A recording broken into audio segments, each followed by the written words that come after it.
guys, I'm Em and welcome back to Eight-Legged Babes.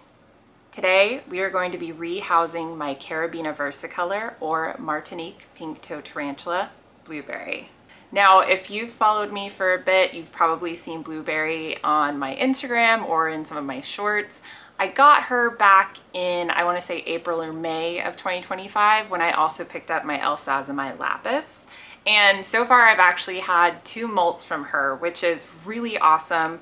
For those of you in the hobby, I'm sure you're familiar with just how delicate both Avicularia and Caribena slings can be. And so any successful molt is really kind of a win. Now there's been a ton of progress in the hobby around the care of Avicularia, and what was known as like sudden avicularia death has really kind of dropped off, but there's still a wide number of hobbyists who have experienced avicularia slings and Caribena versicolor slings really doing great and then suddenly just dropping dead one day. So for her to be molting successfully and thriving with me is a huge win. However, because she's molted twice with me, she's starting to get bigger and I'm starting to worry a lot more about cross air ventilation. She is still in the vial that I purchased her in, which is just a med snap cap vial, which is really common in the hobby. And she's done great in it. She's webbed it up wonderfully. But as she gets bigger, I really worry about how little cross ventilation there is, because really the only ventilation she gets is through the lid where there are punched holes. What we are going to be doing today is actually moving her into a DIY enclosure that I made a few months back for a jumping spider, my high eyelash jumping spider Raisin, who unfortunately passed recently due to old age. And I thought, why not repurpose her enclosure into one for Blueberry? So this is just an AMAC box, and you guys will get a better look at it in a little bit, but essentially I just used a soldering iron that I bought off Amazon, melted holes in it so there is good cross-air ventilation. And one of the important things that I did to modify it from Raisin, my jumping spider's enclosure, into my Caribena versicolor Blueberry's enclosure is I flipped it upside down. So initially this was the lid or the top part of the enclosure, which is where my jumper used to like build her webs, her hammocks. This is where she lived, which was great for a tiny jumper. But for a sling that is going to grow and already does extensive webbing, I want Blueberry to have as much room as possible along the top of the enclosure to web it up without me having to disturb anything whenever I need to open it. So essentially I flipped it upside down. I've already filled it with substrate just to make sure my modification worked. And all I've done is the ventilation holes that I had originally put in the bottom, I used just basic office tape on the inside so that Blueberry can't come into contact with any of the sticky side at all. And it's pretty much buried underneath substrate anyways. That's just to keep dirt and stuff from coming out of the holes. So we are gonna get this set up for Blueberry today. And then we're also gonna move Blueberry, which I'm a little nervous about. Mostly I just feel really bad. She's webbed up her enclosure really well, and you guys will see that here in a little bit, and I'm gonna have to just like demolish it to get her out, and I feel really guilty. I know this will be a better fit for her. She'll be able to molt quite a few times in this before I upgrade her again. So this is a good move, but she probably won't see it that way today. So some other cool facts really quick about Caribena versicolor, which I think I've mentioned on here before, is they go through a color change very similar to the GBBs like I featured in my last video as they age. So Caribena versicolor slings start off as bright blue or turquoise, and then as they age, their abdomen and legs actually go almost like a Cabernet or deep burgundy color and get very fluffy. And their carapace or their head goes into like a metallic jade green. They're considered one of the most beautiful species to keep in the hobby, which is one of many reasons why I was so excited when I actually got Blueberry. And also they actually are in a genus with only one other species, the Caribena leda, which I don't have, but I have seen in the hobby, and they also are beautiful. They're not my favorite compared to the Caribena versicolor, but it's just a really beautiful genus. And they actually only, I want to say 2017 was when these two species were entered into the Caribena genus. Before that, I don't think the genus actually existed. Caribena leda and Caribena versicolor were a part of the Avicularia genus, which is much broader, and which is actually what hawk, my avicularia, or pink-toed tarantula, is a part of. So they are actually kept very similarly. You want humidity, but what's most important is not humidity, it's going to be cross-air ventilation. You don't want any stagnant air to be able to sit in there. And a lot of people think that might be why so many hobbyists ran into issues for so long trying to raise these things, is there was so much concern around humidity and keeping enclosures very humid that a lot of times stagnant air would build up, and that would be more likely to kill the slings rather than lack of humidity. So you want humidity for these. These are tropical species. Caribena versicolor are found in Martinique, a Caribbean island. Avicularia are found in the Caribbean as well as along the eastern seaboard of Central and South America. So they're humid. They're in a very tropical climate, but you want that cross ventilation so that they aren't sitting in any stagnant air. Okay, so we are gonna go ahead and move over and start getting her enclosure set up and ready for her, and then get her moved in. Okay, so first things first, just to show you guys kind of what I was talking about, I have the tape line here, but it's on the inside, and it's really just to keep substrate from getting out.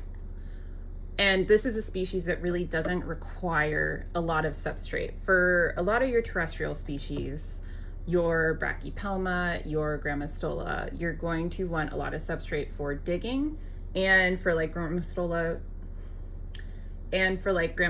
more tropical species, you're gonna want it for the humidity. Now, you do want some soil for this species for humidity, but they aren't gonna come down. They're an arboreal species. They're going to be up on whatever cork piece or wood you have up in the top of the enclosure. So soil is secondary. For me, I also just like having soil in my enclosures, even if it is arboreal, because it looks nice. It has a more natural feel to it. And this is the piece of cork I picked that I think will kind of be like a perfect fit. What I'm gonna have to really think about is how I wedge it in here so that whenever I need to take this off, I'm not ending up with a wobbly piece of cork every single time. So I will have to wedge it in here pretty well because I don't want it wobbling and possibly hurting her or knocking her around. You know what, the more I think about it, I think I might want to hot glue this to the top. That might not be, of course, that's gonna make getting her out when I need to rehouse her a nightmare. Let me see. Okay, so thank you guys for listening to me think through that process. So I ended up hot gluing this piece up here, which means there's a lot more security when I need to take this out, because she will web all this up. And basically I wasn't really thinking about that when I put this together. And now all of her webbing will be attached to the cork, and the cork will just come with me when I open it up. So we're good. We're ready to go. That looks great. And I swear if she gets herself stuck right here, I'm gonna lose my mind, but we'll deal with that. We'll cross that road when we come to it. Okay, so what we're gonna do next is I wanna get a little bit of moss down here just to make it pretty really, and a little bit of decor and a teeny water dish, and then we will get her set up in her new enclosure. So much of the frog moss I have, it has like really crazy long roots, which is a little frustrating. I'm just gonna tear those out. Okay. Do that there. Give it a little drink so it can perk up some. And let's see, we're gonna make this go like that. So the moss will be behind it. Yeah, it looks good so far. I know the like above view isn't great. And then I think I'll put her little water dish right here, which is just one of these little ceramic ones. I'll link these in my description for this video, as well as the Amex boxes that I used, or Amex boxes that I used for this. I think I just found these honestly on Amazon. They're just little ceramic water dishes, which work really well for my slings. I say that, let's make sure it fits. Oh yeah, perfect, beautiful, love it. Okay. Last but not least, I have this little cute guy, which I thought, since she comes from the Caribbean and she's blue, a little blue octopus would be perfect right here. She won't give two craps about that octopus, but I think it's cute. We have a catch cup. We have the tarantula, which, where is she? She's right here. I'm gonna have to think through this process for a second. So let me see.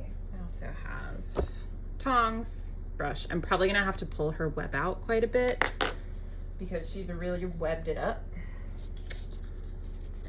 And what I'm gonna try to do is get her up into this end in here and then just tip it when she's up at the top. We'll see how that goes.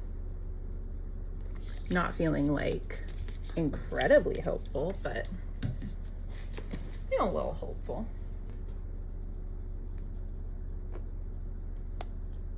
Oh, hi. Do you want a close up? Oh my gosh, she is so pretty. I love all my spiders equally, but she might be my prettiest. It's tough to say with, oh, I'm sorry. Oh, I shouldn't have said might be. I said you are my prettiest. Okay. I feel so bad doing this.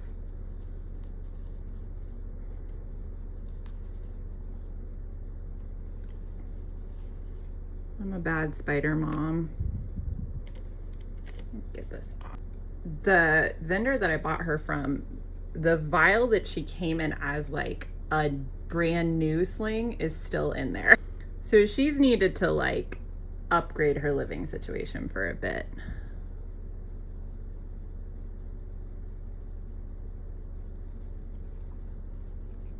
Okay. The thing about Caribena and avicularia is they're very fast. Very, very fast. So let's see. I honestly wonder if getting her into the catch cup first might be the ticket. Can you see her little feetsies back there?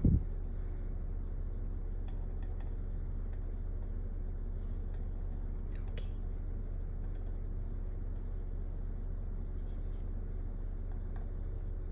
There you go.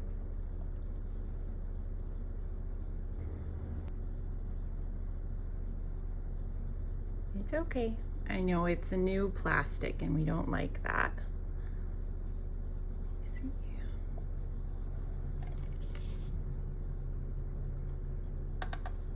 Okay, okay. Oh my gosh. That worked. Let me see if I can get a close up.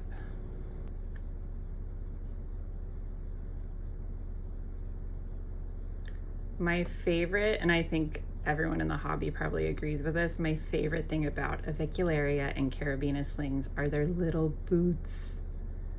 They just have the best little boots. And she is being very polite. I'm actually very impressed right now because that was scary. And she lost all of her webbing. And I'm just very proud of you, Blueberry. You did very good. Okay, so what we're gonna do now, here's the whole setup. We got little spider. It is a big enclosure for her. She looks really small in this after being in that vial for so long, but I think it'll be a good fit for her.